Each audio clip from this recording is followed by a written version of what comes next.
四歲功名一生一次，四歲經典系列頭關1600米嘅香港經典一哩賽已經順利完成。自2022年嘅浪漫勇士、加州星球嘅強者對決之後，好耐都未見過三強鼎立嘅局面。97分嘅瑞盛人生、95分嘅小鳥天堂同埋91分嘅白鹿金剛都係有亮麗嘅賽績支持。最有趣係由1號到4號馬嘅美麗星辰都係由香港嘅冠軍騎師潘頓曾經策騎同埋主理嘅馬匹。喺賽前諗咗好耐之後，最後決定選擇負重磅勝出二班1600米4歲馬中最高分數嘅瑞盛人生。潘頓都提到小鳥天堂係今年4歲馬之中質素最高，不過就欠缺1600米嘅氣量而放棄，因此小鳥天堂轉由曾經勝出經典一哩賽嘅華將，亦都贏到最多一級賽嘅華將何澤堯 Vincent Ho 策騎。賽前亦都有唔少人唔睇好呢個選擇，甚至認為小鳥天堂三甲不入，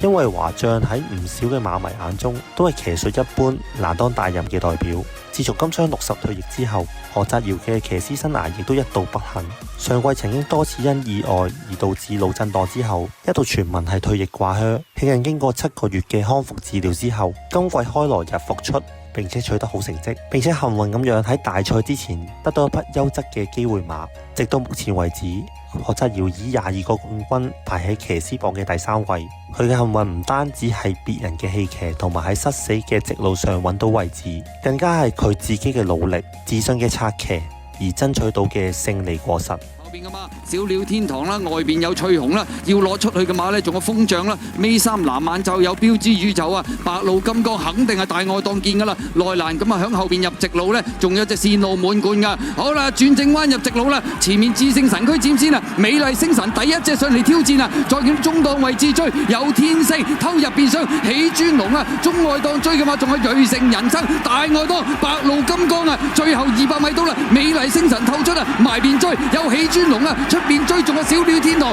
中檔位置仲有晒啦，最後100零米小鳥天堂如入無人之境咁衝上嚟贏出呢場香港經典一哩賽啊！第2名啊嘛，晒冷響中間咁啊，結果今場賽事呢隻小鳥天堂縱使咁啊挑戰1600米呢項路程啦，咁啊縮咗喺較後嘅位置，前中段都有少少搶口，咁但係入到直路，沿住個中外檔穿插而上都相當凌厲，交出嘅後勁將後邊嘅對手掟甩啦。賽後何澤堯都感謝練馬師同埋馬主俾佢一個機會，喺操練期間嗰陣時已經感受到小鳥天堂係一匹非常優秀嘅賽駒。雖然今次係初次競逐1600米，佢都相信馬匹喺放鬆競逐下一定可以勝任。今場賽事證明咗小鳥天堂係一匹鬥心強勁嘅良駒，只有最後200米嘅望空時機，催策之後仍然可以跑得出11秒16嘅強橫後勁，並且以1分33秒31嘅成績打破由步步有保持嘅經典一哩賽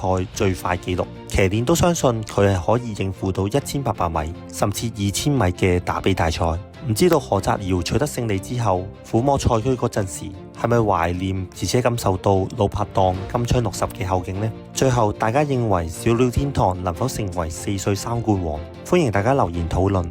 下次再見。